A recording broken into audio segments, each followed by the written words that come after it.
স্কুলের teacher in charge ও পরিচালন কমিটির সভাপতিদের বিরুদ্ধে আর্থিক নয়ছয়ের অভিযোগ। অবিলম্বে স্কুলের প্রধান শিক্ষকের নিয়োগ সহ স্কুলের বিভিন্ন দুর্নীতি ও দুর্নীতিবাজদের বিরুদ্ধে ব্যবস্থা নেওয়ার দাবিতে স্কুলের গেটে ধর্ণা কর্মসূচি পালন করল কংগ্রেস।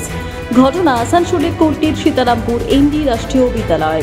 মঙ্গলবার সকালে বিদ্যালয়ের সামনে মুখে কালো ফিতে বেঁধে ধর্ণা কর্মসূচি পালন করা হয় কুলটি ব্লক কংগ্রেসের তরফে।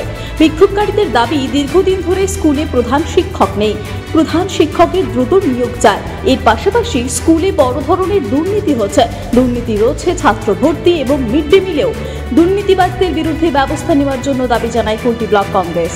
স্কুলের সামনে ধর্ণা কর্মসূচির পাশাপাশি স্কুলের কুলটি চক্রের পরিদর্শকের কাছেও একটি স্মারকলিপি তুলে দেওয়া হয় কংগ্রেসের পক্ষ থেকে।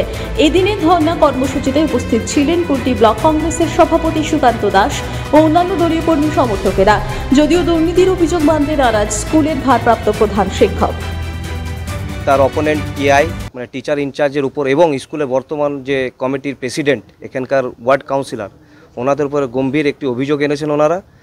অভিযোগটি হলো যে ওনারা দীর্ঘদিন ধরে টাকা পয়সা নয়ছয় করছে, বোর্ড মিটিংয়ে মানে কিছু জানানো হচ্ছে না, যদি অবজেকশন করছেন, যিনি অবজেকশন যারা করছেন তাদের কথা শোনা হচ্ছে না। মিড ডে মিলে যেটা আছে, মিড ডে মিল বাচ্চাদেরকে খাওয়া দাওয়া করানো, সেটাতেও নয়ছয় হয়েছে, লাখো টাকার ঘোটালা রয়েছে।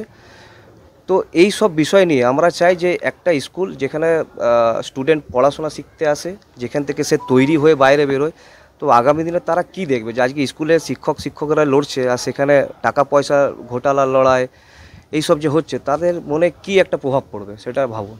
ধনঞ্জয় যাদব বলে এখানে একজন শিক্ষক আছে, শিক্ষকরত, আর দীর্ঘদিন পুরানো শিক্ষক উনি এই অভিযোগগুলি করেছেন। আমরা বাইরে থেকে করলে নাই আলাদা ব্যাপার ছিল, উনি করেছেন যে স্কুলের টিআই এবং বোর্ড প্রেসিডেন্ট যিনি আছেন এখানকার বর্তমান পার্ষদ, ওনারা ঘোটালা করেছেন, মিড ডে মিলের টাকা পয়সা নয়ছয় করেছেন, স্কুলের টাকা পয়সা নয়ছয় করেছেন, স্টুডেন্টদের কাছ থেকে নাকি বেশি করে ফিস নেওয়া হতো আর স্লিপ ধরানো হতো কম টাকার।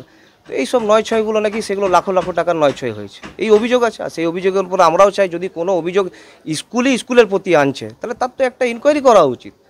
स्कूल में जो इन्वायरमेंट चल रहा है वो तो कदापि उचित नहीं है। ये एक शिक्षक होने के नाते ये मैं कहना चाहूँगा कि ऐसा नहीं होना चाहिए। ये बहुत ही दुर्भाग्यपूर्ण अवस्था है। क्या क्या दिक्कत है स्कूल में? स्कूल में दिक्कत तो है, कुछ ना कुछ तो प्रॉब्लम है। हमारे टीआईसी महोदय के द्वारा कुछ हिसाब किताब को लेकर के है, कुछ फाइनेंस कमेटी को लेकर के है, कुछ प्रॉब्लम्स है, वो हिसाब किताब वो देने में असक्षम हो जा रहे हैं। कुछ ना कुछ उसका कारण है, तब जाकर के ऐसा कुछ बवाल बाहर के लोगों के द्वारा या बाहर के मीडिया के द्वारा या स्कूल अथॉरिटी के ऊपर ये इल्ज़ाम लगाया जा रहा है। क्या पहला तो बात है कि जो फाइनेंशियल मुद्दा के ऊपर सवाल उठाया है हमारे टीआईसी के ऊपर कि उन्होंने कुछ अनियमितताएं दिखाई हैं, वो पूरा हिसाब किताब दिखाने में ये असक्षम है, वो नहीं कर पा रहे हैं। उनके जो कमेटी है, उनका जो पूरा सिस्टम है वो कर नहीं पा रहे हैं, जवाब नहीं दे पा रहे हैं।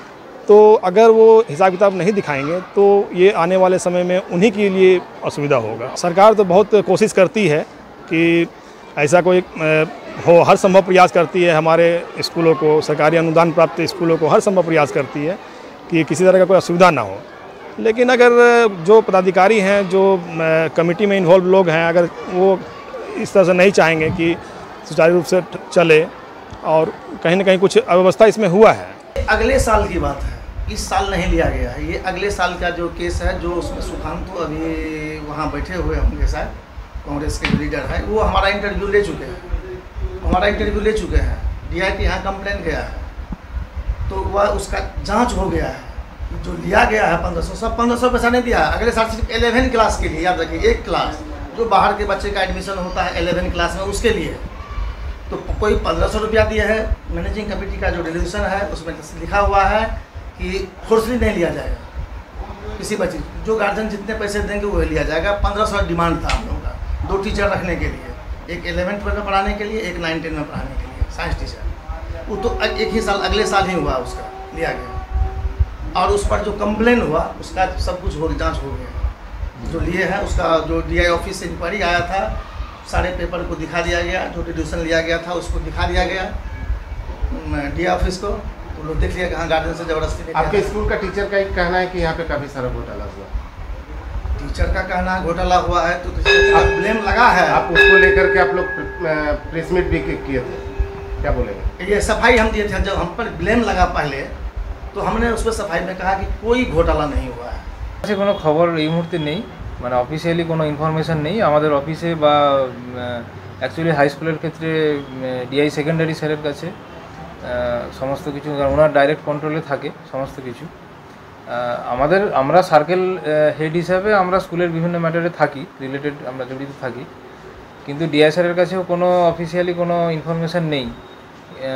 ভার্বাল কিছু অ্যালিগেশন আমি শুনেছি, বাট সেটার অথেন্টিসিটি কতটা আছে সেটা তো আমরা যতক্ষণ না স্কুলে যাচ্ছি সেটা আমরা যাচাই করতে পারবো না, ঠিক আছে। আজকে স্কুলে তো যদি আমার কাছে ডিআই স্যার কোনো এনকোয়ারি করার অর্ডার আসে বা সেরকম কিছু আছে তাহলে আমরা নিশ্চয়ই দেখবো ম্যাটারটা। অ্যাজ পার আরটি রুলস আমাদের 240 টাকা নেওয়া যায়, তাও সেটা ফোর্স করা যায় না। যদি কেউ ফাইন্যান্সিয়ালি যদি কোনো ক্রাইসিস থাকে, যদি কোনো প্রবলেম না থাকে তাহলে সে দিতে পারে, না হলে না চাইলে নাও দিতে পারে। মানে এটা ম্যান্ডেটারি না। 1,500 টাকার ব্যাপারে আমার কোনো নলেজ নেই, বা স্কুল যে নেয় সেরকম কিছু কোনো গার্ডিয়ান এসেও আমার কাছে কোনোদিন অভিযোগ করেনি। এটা আপনাদের কাছে আমি শুনলাম, নিশ্চয়ই সেটা আমি এইচএম এর সঙ্গে কথা বলবো। অ্যাজ পার আরটি রুলস যা হয় সেটা। এইচএম টিআইসি তো আছেন, ডিআইসি বলেছেন যে 1,500 টাকা নেওয়া হয়েছে, আমি স্বীকার করেছি আমার চ্যানেলে, শোনাতে পারি আপনাকে। আচ্ছা, না আমার কাছে কিন্তু কোনো অ্যালিগেশন এর আগে কোনো গার্ডিয়ানের তরফ থেকে আসেনি। হ্যাঁ, যদি এরকম হয় তাহলে কোনো গার্ডিয়ান, কিন্তু আমার অফিস তো পাশেই, খুব বেশি দূরও নয় স্কুল থেকে, কোনো গার্ডিয়ানের তরফ থেকে কিন্তু কোনো আসেনি। আর যদি এরকম কেউ ফিস দিতে পারছে না, এরকম অনেক ক্ষেত্রেই, অনেক স্কুলের ক্ষেত্রেই হয়, গার্ডিয়ানরা এলে আমি কিন্তু কনসার্ন এইচএম এর সঙ্গে কথা বলে আমরা কিন্তু কনসেশন করিয়ে দিই, যে পারবে না এটাকে কনসেশন করুন। এটা অনেক স্কুলের ক্ষেত্রেই হয়, আমরা করাই, ঠিক আছে। আসানসোল থেকে সৌম্য গাঙ্গুলির রিপোর্ট, টিভি নিউজ 10। সুলভে সঠিক চিকিৎসার একমাত্র প্রতিষ্ঠান বিবেকানন্দ হসপিটাল। 24 ঘন্টা emergency service, blood bank, trauma care. আপনাদের সেবায় আমরা তৎপর। গুণমান ও পরিষেবায় দুর্গাপুর বিধাননগরের ডক্টর জাকির হোসেন এভিনিউর বিবেকানন্দ হসপিটাল শিল্পাঞ্চলের মানুষের মন জয় করেছে। সবার আগে খবরের আপডেট পাওয়ার জন্য সাবস্ক্রাইব করুন আমাদের ইউটিউব চ্যানেল এবং ক্লিক করুন বেল নোটিফিকেশন আইকনে।